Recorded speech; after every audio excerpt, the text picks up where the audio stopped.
Hello students, welcome to Shivan concepts. నేను మీ శివన్. ఇవాల్టి క్లాస్లో మనము TGPSC group and mains prelims అయితే కంప్లీట్ అయిపోయింది కదా.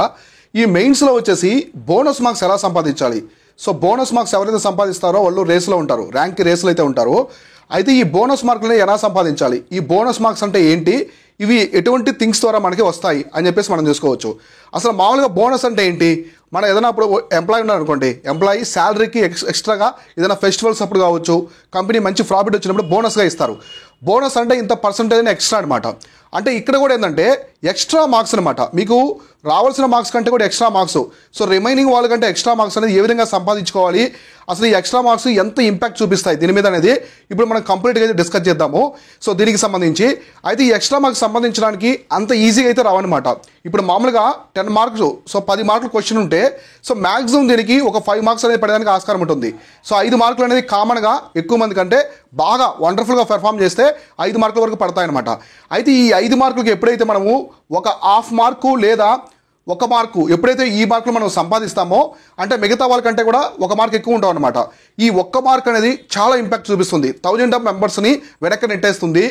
నెక్స్ట్ మీకంటే ముందు 10 పేపర్లు కావచ్చు, మీకంటే తర్వాత ఉండే 10 పేపర్ల కంటే కూడా మీరు బెస్ట్ మార్క్స్లో ఉండాలి. అప్పుడే మీరు deputy collector, so DC post అనేదానికి ఎలిజిబుల్ ఉండడానికి అవకాశం ఉంటుంది. సో కాబట్టి ఇటువంటి మార్క్స్ అనేది గెయిన్ చేసుకోవాలంటే చాలా కష్టమే కానీ కొన్నిటి ద్వారా అనమాట. ఒక మంచి మెంటార్షిప్ అని కరెక్ట్గా పడితే మీకు ఖచ్చితంగా ఈ మార్క్స్ అనేది గెయిన్ చేసుకుంటారు. అయితే ఎక్కడెక్కడ ఈ బోనస్ మార్క్స్ అనేది సంపాదించడానికి స్కోప్ ఉందో ఇప్పుడు మనం డిస్కస్ చేసుకుందాం. దీనికి సంబంధించి ప్రతి క్లాస్ కూడా నేను మెయిన్స్కి సంబంధించి అందిస్తూ ఉంటాను. మీరు చివరిగా చూడండి, ప్రతి పాయింట్ కూడా ఇందులో చాలా ఇంపార్టెంట్, మీకు నీట్గా అర్థమవుతుంది. సో మెయిన్స్లో ఈ బోనస్ మార్క్స్ ఎక్కడెక్కడ సంపాదించాలి, హ్యాండ్ రైటింగ్ బాగుంటే వస్తాయా లేదా హ్యాండ్ రైటింగ్ బాగాలేని పరిస్థితి ఏంటి, ఇవన్నీ కూడా మనం చూద్దాం. సో ఫస్ట్ అయితే నేను 2 కేసెస్ మీకు చెప్తాను. ఒకటి హ్యాండ్ రైటింగ్ అనేది బెస్ట్గా ఉన్న వాళ్ళకి, సో హ్యాండ్ రైటింగ్ బెస్ట్గా ఉన్న వాళ్ళ కేటగిరీ కావచ్చు. నెక్స్ట్ హ్యాండ్ రైటింగ్ అనేది జస్ట్ కొంచెం యావరేజ్గా ఉండే వాళ్ళ హ్యాండ్ రైటింగ్ చూసుకోవచ్చు. సో ఇప్పుడు మనం చూసుకుంటే ఇక్కడ హ్యాండ్ రైటింగ్ బెస్ట్గా ఉన్న వాళ్ళకి మార్క్స్ ఎక్కువ పడతాయా, యావరేజ్ ఉన్న మార్క్స్ ఎక్కువ పడతాయంటే ఇక్కడ నేనైతే హ్యాండ్ రైటింగ్ని ఎక్కడ కూడా కన్సిడర్ చేయను. మీరు యూపీఎస్సీ టాపర్స్ యొక్క హ్యాండ్ రైటింగ్ చూడండి, వాళ్ళు రాసిన టెస్ట్ సిరీస్లో యావరేజ్గా ఉంటాయి, చాలామంది కలిపి రాతుంటారు, మిక్సింగ్గా ఉంటాయి, చాలా యావరేజ్గా ఉంటాయి, కానీ టాపర్స్ అవుతారు, మెయిన్స్లో మంచి స్కోర్ వస్తుంది. కాబట్టి హ్యాండ్ రైటింగ్కి నేను బెస్ట్ హ్యాండ్ రైటింగ్ ఉన్నంత మాత్రం కాదు, మీకు ఉండాల్సింది అంటే కంటెంట్ అనమాట. మీరు రాసే కంటెంట్కి నేను ఎక్కువ ఇంపార్టెన్స్ ఇస్తాను. సో కంటెంట్స్కి ఆల్మోస్ట్ నేను ఎక్కువ ఇంపార్టెన్స్ అయితే ఇస్తాను. ఇక్కడ మీరు రాసే కంటెంట్ హ్యాండ్ రైటింగ్ అనేది కొంచెం యావరేజ్గా ఉన్నా పర్లేదు, కానీ కంటెంట్ మాత్రం చాలా వండర్ఫుల్గా ఉండాలన్నమాట. మీకు ఎగ్జామినర్ అక్కడ హ్యాండ్ రైటింగ్ ఎలా అంటే, ఒక ఆస్పిరెంట్ హ్యాండ్ రైటింగ్ చాలా అందంగా రాస్తాడు కానీ కంటెంట్ ఉండకపోవచ్చు. ఒక ఆస్పిరెంట్ యావరేజ్గా ఉండొచ్చు కానీ కంటెంట్ బాగుండొచ్చు. అంటే అతని హ్యాండ్ రైటింగ్ అర్థమవుతుంది, సో అర్థమవుతుంది ఎగ్జామినర్కి, కానీ కంటెంట్ మాత్రం చాలా సూపర్గా ఉందన్నమాట. అతనికి మంచి మార్క్స్ పడతాయి ఈ హ్యాండ్ రైటింగ్ కంటే కూడా. కాబట్టి హ్యాండ్ రైటింగ్ బాగుండి కంటెంట్ కూడా బాగుంటే మంచి మార్క్సే పడతాయి. కాకపోతే ఇక్కడ నేనేం చెప్తానంటే కంటెంట్కే first priority. So first priority నేను కంటెంట్కే ఇస్తాను. కాబట్టి ప్రతి ఒక్కరు కూడా నేనేం చెప్తున్నానంటే నాది హ్యాండ్ రైటింగ్ బాగుందని చెప్పేసి కొంచెము ఓవర్ కాన్ఫిడెన్స్గా ఉండొద్దు. మెయిన్స్లో ఖచ్చితంగా కంటెంటే చూస్తారనమాట. ఈ కంటెంట్లో కూడా ప్రతి వర్డ్ చెక్ చేస్తారు. సో వర్డ్ అనమాట, ఈ వర్డ్స్ నుంచి వర్డ్ కావచ్చు, సెంటెన్సెస్, మీరు రాసిన సెంటెన్సెస్, తర్వాత ఈ రెంటిల్లో కూడా కీవర్డ్స్ అనమాట, టెర్మినాలజీస్ కీవర్డ్స్ అనేవి కూడా చెక్ చేస్తారు. ఇట్లా అనమాట. అయితే ఒక ఆన్సర్కి బోనస్ మార్క్స్ ఎక్కడ పడతాయంటే ఈ కంటెంట్ ద్వారానే. ఆ కంటెంట్ కూడా ఎలా ఉంటుంది ఇప్పుడు చెప్తాను చూడండి. సో ఫర్ ఎగ్జాంపుల్ మీరు ఏదైనా టాపిక్ మీద మీరు రాస్తున్నారు, మీరు ఏం చేస్తున్నారంటే అగ్రికల్చర్ గురించి రాస్తున్నారు. సో అగ్రికల్చర్ గురించి ఒక ప్రశ్న అడిగారు. సో ఇండియన్ అగ్రికల్చర్ గురించి మీకు ఒక ప్రశ్న అడిగారు. అగ్రికల్చర్ ఎక్స్పోర్ట్స్ ఏదో అడిగారు అనుకోండి, ఎక్స్పోర్ట్స్ గురించి అడిగారు. సో ఈ క్వశ్చన్కి మీరు ఏం చేయాలంటే స్టాటిక్గా రాస్తారు. ఫస్ట్ ఇండియన్ అగ్రికల్చర్ ఎలా ఉంది అంటే ఇంట్రో అనమాట. సో ఇంట్రొడక్షన్ అనేది మీరు కామన్గా రాస్తారు. ఇంట్రొడక్షన్ అనే దాంట్లో ఎక్కువ ఫ్యాక్ట్స్ యూజ్ చేయాలి, పాస్ట్ టెన్స్లో ఉండాలన్నమాట. సో ఇండియన్ అగ్రికల్చర్ ఎలా ఉంది, ఇంటెన్సివ్ అగ్రికల్చరా, సబ్స్టెన్సివ్ అగ్రికల్చరా, ఏదో మీరు జస్ట్ ఇంట్రొడక్షన్లో మొత్తం ఇచ్చారు. సో నెక్స్ట్ బాడీ వెళ్తారు కదా, ఈ బాడీ రాసేటప్పుడు ఈ బాడీలో ఖచ్చితంగా మీరు ఇక్కడ అగ్రికల్చర్ ఎక్స్పోర్ట్కి సంబంధించి భారతదేశంలో అగ్రికల్చర్ యొక్క ఎగుమతులు అనేవి, సో మన వ్యవసాయ ఎగుమతులు అనేవి పెరుగుతున్నాయా, తగ్గాయా, ఎంత పర్సంటేజ్ పెరిగింది, ఎంత ఉంది, ప్రతి ఒక్కటి కూడా మీరు గవర్నమెంట్ యొక్క రిపోర్ట్స్ మెన్షన్ చేయాలి ఇక్కడ. సో గవర్నమెంట్ యొక్క రిపోర్ట్స్ కావచ్చు, ఏదైనా ఇండిసెస్ ఉంటాయి, కొన్ని అగ్రికల్చర్ ఇండిసెస్ ఉంటాయి, నీతి ఆయోగ్ రిలీజ్ చేస్తాయి కదా, వీటికి సంబంధించిన డేటా ఎకనామిక్ సర్వే నుంచి మీరు కంప్లీట్గా డేటా అనేది తీసుకోవాలి. ఈ డేటాతో మీరు బాడీ అనేది కంప్లీట్గా మీరు ప్రెజెంటేషన్ ఇవ్వాలన్నమాట. సో అప్పుడు మీకు ఏమవుతుందంటే వండర్ఫుల్గా ఉంటుంది. దాన్ని ఒక థిరీలా కాకుండా మీరు ఒక ఎవిడెన్స్ ఇస్తూ ఉండాలన్నమాట. ఒక 2 రిపోర్ట్లు మెన్షన్ చేయండి, లేదా 2 ఇట్లాంటి ఇవ్వడం వల్ల ఎకనామిక్ సర్వేలో ఒకటి ఎకనామిక్ సర్వే తీసుకున్నారు, ఇంకోటి ఏదైనా ప్రపంచ స్థాయిలో ఉండే ఒక రిపోర్టు ఇండియన్ అగ్రికల్చర్కి సంబంధించి, సో FAO ఉంది, so food and agriculture organisation యుఎన్కి సంబంధించి ఐక్యరాజ్య సమితికి సంబంధించిన ఎఫ్ఏఓకి సంబంధించి భారతదేశానికి సంబంధించి ఏమైనా ఇచ్చిందా దీనికి సంబంధించి కావచ్చు. నెక్స్ట్ అగ్రికల్చర్ ఎక్స్పోర్ట్స్ నుంచి ఈ ఎకనామిక్ సర్వే నుంచి ఎటువంటి థింగ్స్ అనమాట. సో రైస్ అనేది ప్యాడ్ అంటే మనకి రైస్ అనేది ఎక్కువ ఎక్స్పోర్ట్ అవుతుందా, వీట్ ఎక్స్పోర్ట్ అవుతుందా, స్పైసెస్ ఎక్స్పోర్ట్ అవుతున్నాయా, పల్సెస్ ఎక్స్పోర్ట్ అవుతున్నాయా, ఇట్లా అనమాట. మీరు ప్రతిదీ కూడా క్లియర్ కట్గా మెన్షన్ చేయాలి. సో ఎవరైతే కరెక్ట్గా రిపోర్ట్స్ మెన్షన్ చేయకుండా ఎకనామిక్ సర్వేని మెన్షన్ చేయకుండా త్రీలో రాస్తారో, జస్ట్ త్రీలో ఏదైనా నెంబర్స్ ఇస్తారో వాళ్ళకి చాలా తక్కువ మార్క్స్ పడేదానికి అవకాశం ఉంది. సో ఇక్కడ ఈ రిపోర్ట్స్ కాకుండా మీరు చిన్న ఒక పై చార్ట్ వేయండి. సో ఒక పై చార్ట్ అనేది కూడా వేయొచ్చు అనమాట మీరు. సో ఒక చిన్న పై చార్ట్ తీసుకున్నారు ఇలా. సో ఇక్కడ మీరు ఏం చేస్తారంటే మేజర్ ఎక్స్పోర్ట్స్ గురించి తీసుకున్నారు. సో ఇండియా నుంచి ఎక్కువ ఎక్స్పోర్ట్ అయ్యేది రైస్ అనుకోండి. సో రైస్ ఇచ్చారు మీరు. సో రైస్కి మీరు ఇక్కడ 35% ఇచ్చారు. ఇట్లా పర్సెంటేజ్ ఇవ్వండి, రైస్ అని రాసి 35% ఇవ్వండి. నెక్స్ట్ వీట్ అని తీసుకున్నారు, వీట్ 25% అవుతుంది. సో నెక్స్ట్ మనకి ఇంకా ఉన్నాయి. సో స్పైసెస్ కావచ్చు, నెక్స్ట్ అగ్రికల్చర్ పరంగా మనకి ఇంకా ఏమున్నాయి, ఆయిల్ సీడ్స్ కావచ్చు, ఇవి ఏవేవి ఎక్కడెక్కడ ఎంత అవుతున్నాయి ఇలా పై చార్ట్ వేసి జస్ట్ ఒక చిన్న రిప్రజెంటేషన్, అన్నీ అవసరం లేదు, మేజర్ ఎక్స్పోర్ట్ అవుతున్నటువంటి టాప్ 5 గూడ్స్ని ఇలా మీరు పిక్చర్ రిప్రజెంటేషన్లో ఇచ్చారంటే చాలా వండర్ఫుల్గా ఉంటుంది ఆన్సర్. ఎప్పుడైనా గుర్తుపెట్టుకోండి, డయాగ్రామ్స్ అనమాట. డయాగ్రామ్స్ మీరు రాసే మ్యాటర్ మొత్తాన్ని కూడా రిప్రజెంటేషన్ చేస్తుంది, మంచి మార్క్స్ పడతాయి. అయితే డయాగ్రామ్స్ అన్నింటికి యూజ్ చేయకూడదు అనమాట. ప్రతి క్వశ్చన్కి డయాగ్రామ్స్ యూజ్ చేస్తే మళ్ళీ మీరు మార్క్స్ కోల్పోతారు, అంటే ప్రిపరేషన్ పోతుంది అనమాట. ఒక పేపరు మీరు రాసిన సబ్జెక్ట్ మొత్తం కూడా ఎకానమీ పేపర్ రాశారంటే డైవర్సిఫికేషన్ ఉండాలి. కొన్ని క్వశ్చన్స్కి బుల్లెట్ పాయింట్స్ కావాలి, కొన్ని క్వశ్చన్స్ సబ్హెడింగ్స్ పెట్టాలి, కొన్ని సబ్హెడింగ్స్కి పారాగ్రాఫ్స్ రాయాలి, కొన్ని సబ్జెక్ట్లో క్వశ్చన్కి సో కొన్ని క్వశ్చన్స్కి పారాగ్రాఫ్ ఉండాలి, బుల్లెట్ పాయింట్స్ ఉండాలి, ఏ క్వశ్చన్కి డిమాండ్ ఏదో అవసరమో రాయాలన్నమాట. అవన్నీ తెలిసిన వాళ్ళకే ఇవి ఉంటాయి. అయితే ఇవన్నీ ఎలా తెలుస్తాయి? సో ఇవన్నీ తెలియడానికి సోర్స్ ఏముందంటే మనం ఏం చేసామంటే ఈ మెయిన్స్ ప్రోగ్రామ్ కోసం మిషన్ కోఆర్డినేటర్ ప్రోగ్రామ్ తెచ్చాం. సో ఇందులో ఎటువంటి టెస్ట్ సిరీస్ ఉండదు, నేను ఎటువంటి టెస్ట్ సిరీస్ ప్రొవైడ్ చేయను. ఈ ప్రోగ్రామ్లో ఎవరైతే జాయిన్ అవుతారో వాళ్ళకి నేను బెస్ట్ టెస్ట్ సిరీస్ అనమాట. మీకు టీజీపీఎస్సీ మెయిన్స్కి టెస్ట్ సిరీస్ కండక్ట్ చేస్తుంటారు, బయట నెంబర్ ఆఫ్ టెస్ట్ సిరీస్ ఉంటాయి. వాటిలో మీకు బెస్ట్ 2-3 టెస్ట్ సిరీస్ నేను సజెస్ట్ చేస్తాను. ఇక్కడ థింగ్ ఏంటంటే నేను మిమ్మల్ని ట్రైన్ చేస్తాను, ఆన్సర్ రైటింగ్ ఎలా రాయాలి, కంటెంట్ ఎలా ప్రిపేర్ చేసుకోవాలి, అన్ని A to Z ప్రతి ఒక్కటి కూడా నేను మీకు ఇస్తాను అనమాట. కొన్ని పీడిఎఫ్లు ప్రొవైడ్ చేస్తాను. ప్రతి సబ్జెక్ట్కి 15 క్వశ్చన్స్ వరకు పీడిఎఫ్లు ఇస్తాను, 10 జనరల్ ఎస్ఏలు ఇస్తాను, ఇంగ్లీష్ క్వాలిఫైయింగ్ పేపర్ సంబంధించి కూడా చెప్తాను. అన్నీ ఉంటాయి ఇందులో. ఆన్సర్ రైటింగ్ స్కిల్స్ కూడా మీకు బేసిక్స్ దగ్గర నుంచి అడ్వాన్స్ వరకు ఉంటాయి అనమాట. టెస్ట్ సిరీస్ మాత్రం నేను మీకు బయట మంచి సజెస్ట్ చేస్తాను, మంచి కొంచెం లేట్ అయినా కూడా. అయితే ఈ మిషన్ కోడ్లో ఇదే థింగ్ అనమాట. ఇంకోటి నేను ఇందా మీకు చెప్పాను కదా బోనస్ మార్క్స్ అని చెప్పేసి. ఇప్పుడు ఏంటంటే ఎక్స్ప్లెయిన్ అంటారు, సింపుల్ చూడండి, నేను మళ్ళీ చెప్తున్నాను. ఎక్స్ప్లెయిన్ అంటారు, ఇంకోటి ఎలాబరేట్ అంటారు, ఇంకోటి డిస్కస్ అంటారు.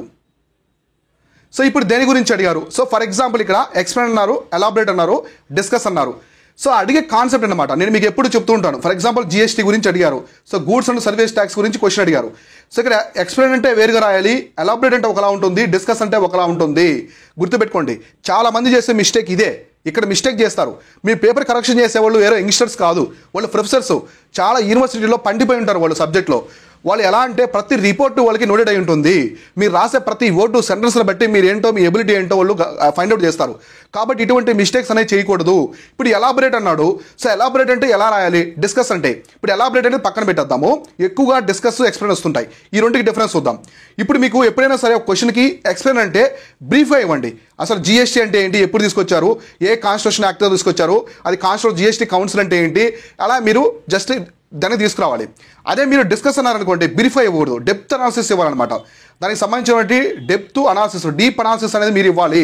ఇక్కడ మీరు ఎక్కువ ఎగ్జాంపుల్స్ అనమాట, మీరు ఇచ్చే ప్రతి వర్డ్ని ఒక ఎగ్జాంపుల్స్తో మెన్షన్ చేయాలి. జిఎస్టీ ఫస్ట్ ఏ కంట్రీలో తీసుకొచ్చారు, సెకండ్ ఏ కంట్రీ తీసుకొచ్చారు, దానివల్ల బెనిఫిట్స్ ఎలా ఉన్నాయి, మొత్తం డెప్త్ అనాలిసిస్ అనమాట. సో ఒక కొన్ని పాజిటివ్స్, ఒక 3 పాజిటివ్స్ 3 నెగిటివ్స్, ఇలా కంప్లీట్ డేటా అనమాట, ఇలా ఇవ్వాలి. డిస్కస్ అంటే కొంచెం డెప్త్ అనమాట. అయితే ఎప్పుడైతే మిమ్మల్ని క్వశ్చన్లో discuss about the goods and service tax in India అన్నారనుకోండి, ఎవరైతే ఎక్స్ప్లెయిన్లా రాస్తారో వాళ్ళకి మార్క్స్ తగ్గిపోతాయి. ఇక్కడ ఎక్స్ప్లెయిన్ రాస్తారు కదా, వీళ్ళకి 2 or 3 పడతాయి అనమాట. 2 or 3 మార్క్స్ మాత్రమే పడతాయి. ఎవరైతే ఇలా రాస్తారో వీళ్ళకి 5 నుంచి అంటే 10 మార్క్స్ నేను చెప్తున్నాను, 5 నుంచి 6 మార్క్స్ వరకు పడేదానికి అవకాశం ఉంది. ఒక్క మార్క్లోనే డిసైడ్ చేస్తుంది. మీ సర్వీస్ ఏంటో ఒక్క మార్క్లో డిసైడ్ అవుతుంది. హాఫ్ మార్క్లోనే మీకు అసలు కట్ ఆఫ్ రీచ్ అయ్యలేదని కూడా ఒక్క మార్క్లో అంటే 1000 మెంబర్స్ వెనకబడిపోతారు అనమాట. కాబట్టి ఇలా మెయిన్స్ అంటే హార్డ్ వర్కే కాదు. స్టడీ హాలల్లో ఇంటి దగ్గర కూర్చొని గంటలు చదివితే మెయిన్స్ అవ్వదు. చదివే విధానాన్ని ఒక ఫార్మేట్లో పెట్టాలి, ఒక డిసిప్లిన్గా తీసుకెళ్ళాలి, ఆన్సర్ రైటింగ్ స్కిల్స్ ఉండాలి. ప్రతి ఒక్క క్వశ్చన్కి కూడా ఆ క్వశ్చన్ చదివి రాయగలగాలి. అందుకే నేను నెంబర్ ఆఫ్ టైమ్స్ మీకు చెప్తూ ఉంటాను, you should write what they will ask, not what you know. వాళ్ళు ఏమడిగారో రాయాలి కానీ మీకు తెలిసింది రాయకూడదు. గుర్తుపెట్టుకోండి, ఒకవేళ మీకు క్వశ్చన్స్ 150 మార్క్స్ ఉందనుకోండి, 150 మార్క్స్ ఉంది మెయిన్స్ పేపర్, 150 మార్క్స్లో 15 క్వశ్చన్స్ అడిగారు చాయిస్ లేకుండా యూపీఎస్సీ లాగా మెథడ్. మీకు తెలియదు కదా ఇంకా ఎట్లా అడుగుతారని. సో ఒకవేళ 10 మార్కులు క్వశ్చన్స్ని 15 అడిగారు అనుకోండి, 10 మార్కులు ఒక క్వశ్చన్కి, దానికి తగ్గట్టుగా ఎన్ని వర్డ్స్ రాయాలి, ఎన్ని పేజెస్ రాయాలి, దేనికి బుల్లెట్ పాయింట్స్ రాయాలి, ప్రతి ఒక్క థింగ్ కూడా నేను ఇక్కడ చెప్తాను అనమాట. ఈ మిషన్ కోహినూర్ ప్రోగ్రామ్లో ఇవన్నీ చెప్తాను నేను, ప్రతి థింగ్ కూడా ఇక్కడ ఎక్స్ప్లెయిన్ చేస్తాను. కాబట్టి మిషన్ కోహినూర్ ఎప్పుడు లాంచ్ చేస్తున్నాము? మనం మిషన్ కోహినూర్ అనేది June 20th లాంచ్ చేస్తున్నాం. జూన్ 20th లాంచ్ చేస్తున్నాము. తెలుగు మీడియం వాళ్ళకి, ఇంగ్లీష్ మీడియం వాళ్ళకి ప్రతి ఒక్కరు కూడా తెలుగులో కూడా నీట్గా ట్రాన్స్లేట్ చేసి నేను మీకు ఇస్తాను, పీడిఎఫ్ అనేది ప్రొవైడ్ చేస్తాను. ఇప్పుడు 15 క్వశ్చన్లు ఇస్తున్నా కదా, మీకు తెలుగు మీడియం వాళ్ళకి కూడా ఇస్తాను అనమాట. ఓకేనా? అయితే 18 జూన్ 18వ కొన్ని డెమోస్ రిలీజ్ చేస్తాను నేను. సో డెమో క్లాసెస్ కావచ్చు, కొన్ని పీడిఎఫ్లు రిలీజ్ చేస్తాను, మీరు చూసే జాయిన్ అవ్వండి. సో మీరు చూడకుండా జాయిన్ అవ్వద్దు. నేను ఎవరు కూడా జాయిన్ చేసుకోలేదు ఇప్పటివరకు, జస్ట్ అనౌన్స్ చేశాను. మన వాట్సాప్ ఆ లింక్, మన వాట్సాప్ టీం యొక్క లింక్ అనేది డిస్క్రిప్షన్లో ఇచ్చాను. మీరు ఎవరైతే ఇంట్రెస్టెడ్గా ఉన్నారో జస్ట్ వెళ్ళి నేను మిషన్ కోహినూర్ కొంచెం ఇంట్రెస్ట్గా ఉన్నాను సార్ అని చెప్పండి. అక్కడ మన టీం వాళ్ళు మీ పేరు, మొబైల్ నెంబర్ రిజిస్టర్ చేసుకుంటారో. ఈ కోర్సు లాంచ్ చేసి అరగంట ముందు ఎవరైతే రిజిస్టర్ చేసుకున్నారో వాళ్ళకి మనం ఇస్తాం అనమాట. అయితే ఈ కోర్సు అందరం జాయిన్ చేసుకుంటామంటే లేదు, ఓన్లీ 50 సీట్స్ మాత్రమే, 50 మందిని మాత్రమే జాయిన్ చేసుకుంటాము. ఈ కోర్సులో ఎలాంటి టెస్ట్ సిరీస్ ఉండదు. ఎందుకు నేను చెప్తున్నానంటే, మనదే కాదు, మీకు ఒక బెస్ట్ సజెషన్ ఇస్తాను నేను అందరికి కూడా. మీరు ఎప్పుడు కూడా మెంటర్షిప్, టెస్ట్ సిరీస్ ఒకే దగ్గర జాయిన్ అవ్వకండి. ఎప్పుడు కూడా ఒకే దగ్గర జాయిన్ అవ్వడానికి ప్రిఫర్ చేయకండి. ఇది కొంచెం యూనిక్గా అనిపించవచ్చు, కొత్తగా అనిపించవచ్చు. మళ్ళీ చెప్తున్నాను, మీరు తీసుకునే మెంటర్షిప్, టెస్ట్ సిరీస్ కొంచెం డిఫరెంట్గా తీసుకోండి, మంచి రిజల్ట్ ఉంటుంది మీలో. ఎందుకంటే ఇప్పుడు మెంటర్షిప్ నా దగ్గర తీసుకున్నారు, నేను టెస్ట్ సిరీస్ అనుకోండి, రేపు మీకు ఏం టీచ్ చేస్తాను అక్కడ నేను ప్రశ్నలు ఇస్తాను, అక్కడ మీరు రాస్తారు, మంచి మార్క్స్ వస్తాయి. What about other concepts? So remaining concepts పరిస్థితి ఏంటి? సో కాబట్టి నేనేం చెప్తానంటే, మీరు మెంటర్షిప్ ఎక్కడైనా తీసుకోండి, టెస్ట్ సిరీస్ మాత్రం ఇంకో ప్లేస్లో తీసుకోండి. అప్పుడు మీకు ఇచ్చినటువంటి మెంటర్షిప్ నుంచి టెస్ట్ సిరీస్ మీరు ఎలా బీట్ చేయగలుగుతున్నారు, సో బయట వాళ్ళతో బయట టెస్ట్ సిరీస్లో ఎలా బీట్ చేయగలుగుతున్నారో మీకు తెలుస్తుంది. కాబట్టి మనం అందుకే టెస్ట్ సిరీస్ లేకుండా మెంటర్షిప్ తీసుకొస్తున్నాము. మన మెంటర్షిప్లో కంప్లీట్ ట్రైన్ చేస్తాము.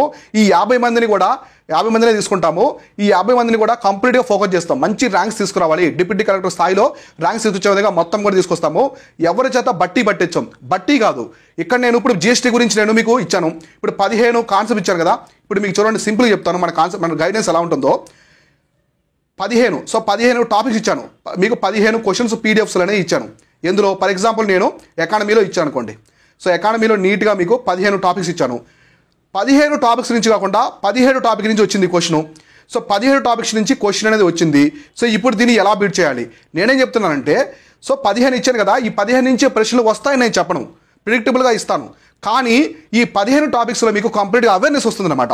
ఈ అవేర్నెస్ వల్ల 15 టాపిక్ అడగని, 25వ టాపిక్ అడగని, 50 టాపిక్స్ అనని, ఏ టాపిక్ అయినా మీరు వాటిని బీట్ చేసే విధంగా మీలో ఎబిలిటీ తీసుకొస్తాను అనమాట. అర్థమైందా? ఇక్కడ నేను మీకు క్వశ్చన్స్ నేర్పించట్లేదు. సో ఇప్పుడు ఫర్ ఎగ్జాంపుల్ ఒక పర్సన్కి ఆకలేసింది అనుకోండి, ఆకలేసిన వ్యక్తికి నేను అన్నం మాత్రమే పెట్టట్లేదు, తర్వాత అన్నాన్ని ఎలా క్రియేట్ చేసుకోవాలనే విషయాన్ని కూడా నేను చెప్తున్నాను అనమాట. సో తర్వాత వ్యవసాయం నేర్పిస్తున్నాను. సో అట్లా అనమాట. అంటే మీరు తీసుకున్న టాపిక్కి ఆ టాపికే కాదు, రిమైనింగ్ ఏ టాపిక్ ఇచ్చినా కూడా ఎలా ఆలోచించి దానికి ఆన్సర్ రాయగలగాలి, అటువంటి ఎబిలిటీని మనం ఇక్కడ క్రియేట్ చేస్తాం. అదే మన మిషన్ కోహినూర్. లాస్ట్ టైం మంది 3 డేస్లోనే 3 రోజుల్లోనే మన మిషన్ కోహినూర్ బ్యాచ్ మొత్తం కంప్లీట్ అయిపోయింది. ఎందుకంటే అంత డిమాండ్ ఉంది మన కోర్స్కి. ఇది మనది పెద్ద పెద్ద ఇన్స్టిట్యూట్స్ కాకపోవచ్చు, కానీ మంచి క్వాలిటీ అనేది ప్రొవైడ్ చేస్తాను. మీకు ఆన్సర్ రైటింగ్ స్కిల్స్ అనేది నీట్గా నేర్పిస్తాను. యూపీఎస్సీ స్థాయిలో అడిగినా, గ్రూప్ 1 స్థాయిలో అడిగినా ప్రతిదీ మీరు క్లియర్ చేసే విధంగా నేను ఇస్తాను అనమాట. సో కంటెంట్ ఆ విధంగా ఉంటుంది. మీరు డెమోలు చూసుకోవచ్చు, డెమోలు చూసుకునే జాయిన్ అవ్వండి. సో జాగ్రత్తగా మీరు ఇప్పుడే తొందరపడి ఎక్కడంటే జాయిన్ అవ్వద్దు, నిదానంగా ఆలోచించండి. 2-3 డేస్ నిదానంగా ఆలోచించుకొని మీకు తెలిసినవి. సో June 20 వరకు టైం ఉంది మన మిషన్ కోహినూర్ అయితే. ఆలోచించుకొని మీకు ఎక్కడ నచ్చితే అక్కడ జాయిన్ అవ్వండి. సో మన దగ్గరే జాయిన్ అవ్వాలి, మా దగ్గరే జాయిన్ అవ్వాలని నేను చెప్పట్లేదు. మీకు మంచిగా అనిపిస్తే ఎక్కడైనా జాయిన్ అవ్వండి. కాకపోతే మెంటర్షిప్ అయితే పక్కా తీసుకోండి. ఎందుకంటే ఇప్పుడు ఉన్నటువంటి పరిస్థితుల్లో చాలా మంది అప్లై చేస్తున్నారు, 28,000 పైన వస్తారు మెయిన్స్కి. పోస్టుల సంఖ్య చాలా బాగుంది, 563 పోస్టులు ఉన్నాయి. ఇంత పెద్ద నోటిఫికేషన్ మళ్ళీ రాకపోవచ్చు. కాబట్టి మంచి ఆపర్చునిటీ అనమాట. బాగా ఫోకస్ చేయండి, ఎక్కువ ఎఫర్ట్ పెట్టారంటే ఖచ్చితంగా మీరు వస్తారు. మళ్ళీ చెప్తున్నాను, బోనస్ మార్క్స్ సంపాదించిన వ్యక్తే ముందుంటాడు. అంటే ఎక్స్ట్రా మార్క్స్ ఎవరైతే సంపాదిస్తారో వాళ్ళే ముందుంటారు. ఆ ఎక్స్ట్రా మార్క్స్ సంబంధించే విధంగా మీరైతే మెంటర్షిప్ తీసుకోవడానికి ట్రై చేయండి. ఇది ఓవరాల్గా ఇట్లా బోనస్ మార్క్స్ సంపాదించాలి. ఈ విధంగా మన మెంటర్షిప్ కూడా ఉంటుంది. మీకు నచ్చితే డిస్క్రిప్షన్ లింక్ ఇచ్చాను మన టీం వాళ్ళ వాట్సాప్, అక్కడి నుంచి మీరు మన వాళ్ళకి మెసేజ్ చేసి రిజిస్టర్ చేసుకోవచ్చు మీ పేరు అవి. మనం కోర్సు లాంచ్ చేసి హాఫ్ అన్ అవర్ ముందు మీకు కాల్స్ వస్తాయన్నమాట. కాల్స్ వచ్చి అక్కడి నుంచి మీరు జాయిన్ అవ్వచ్చు అనమాట. ఎర్లీ బర్డ్ ఆఫర్ ఉంటుంది, అందరికి కూడా చాలా తక్కువ ప్రైస్లో ఉంటుంది, అందరికి అఫోర్డబుల్గా ఉంటుంది అనమాట. ఓకేనా, ఇది దీనికి సంబంధించింది కంప్లీట్గా information. Keep watching, keep learning. నేను మీ Sivan, signing off. Thank you so much.